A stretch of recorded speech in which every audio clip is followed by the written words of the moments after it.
কেউ মিসাইল বানায়, কেউ রকেট বানায়, আবার কেউ যুদ্ধ বিমান বানায়, কিন্তু আমরা স্বাধীনতার 50 বছর পেরিয়েও বানাই নতুন রাজনৈতিক দল, নতুন ভণ্ডামি, দেশের সেরা বিদ্যাপীঠ, বুয়েটের ছাত্রদের সেরা আবিষ্কার অটো রিকশা। জানলে অবাক হবেন, আমাদেরও রয়েছে পরমাণু শক্তি কেন্দ্র। কিন্তু আমাদের দেশ সামরিক দিক থেকে কতটা শক্তিশালী?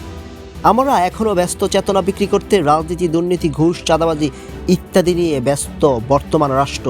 আমাদের দেশে আছে উচ্চতর ডিগ্রি, বিসিএস ক্যাডার, সিন্ডিকেট সভাপতি, মেধা পাচার, আর এখন নতুন অনুপ্রেরণা নামে অশ্লীল ও বাজে কন্টেন্ট বানানোর নামে আজগুবি যত অবস্থা।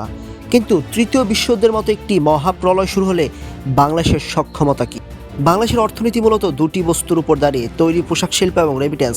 যুদ্ধের সময় ইউরোপ ও আমেরিকার বাজার অস্থিতিশীল হয়ে পড়লে পোশাক রপ্তানি শূন্যের কোঠায় নামতে পারে। বাংলাদেশে জ্বালানি তেল, সার এবং কাঁচামালের জন্য বিদেশের উপর অতি নির্ভরশীলতা বাংলাদেশকে ভয়াবহ অচল অবস্থায় পরিণত করতে পারে। বাংলাদেশ সেনাবাহিনী শান্তিরক্ষা মিশনে দক্ষ হলেও একটি পূর্ণাঙ্গ আধুনিক উচ্চ প্রযুক্তি যুদ্ধ করার জন্য আমরা কতটা প্রস্তুত তা নিয়ে প্রশ্ন উঠছে বারবার।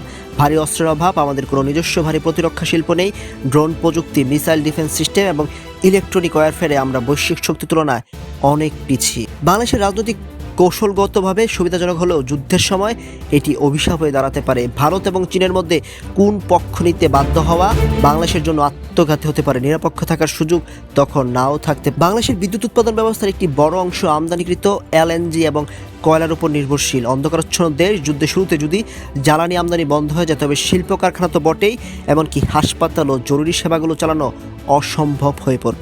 যে কোনো বড় দুর্যোগ, অভ্যন্তরীণ সংহতি সবচেয়ে বড় শক্তি। যুদ্ধের সুযোগ নিয়ে কালোবাজারি ও সিন্ডিকেট দ্রব্যমূল্যকে এমন পর্যায়ে নিয়ে যেতে পারে যা সাধারণ মানুষের নিয়ন্ত্রণের বাইরে চলে যেতে পারে। আধুনিক যুদ্ধে সাইবার আক্রমণ একটি বড় অস্ত্র। আমাদের ব্যাংকিং খাত এবং জাতীয় গ্রিডের সাইবার নিরাপত্তা এখনও অত্যন্ত নাজুক। সমালোচনামূলকভাবে বললে বাংলাদেশ তাত্ত্বিকভাবে শক্তিশালী হওয়ার চেষ্টা করলেও কাঠামোগতভাবে পরনির্ভরশীলতা আমাদের সবচেয়ে বড় দুর্বলতা। আধুনিক যুদ্ধ মানে কেবল সেনাবাহিনী নয়, বরং প্রযুক্তির লড়াই এবং সম্পদের মজুদ, যেখানে বাংলাদেশের অবস্থান এখনও বেশ নড়বড়ে। 100 শব্দের মধ্যে সত্য ও বিশ্বাসযোগ্য খবর জানতে ফলো করুন নেক্সট স্পিডের ফেসবুক পেজ ও ইউটিউব চ্যানেল।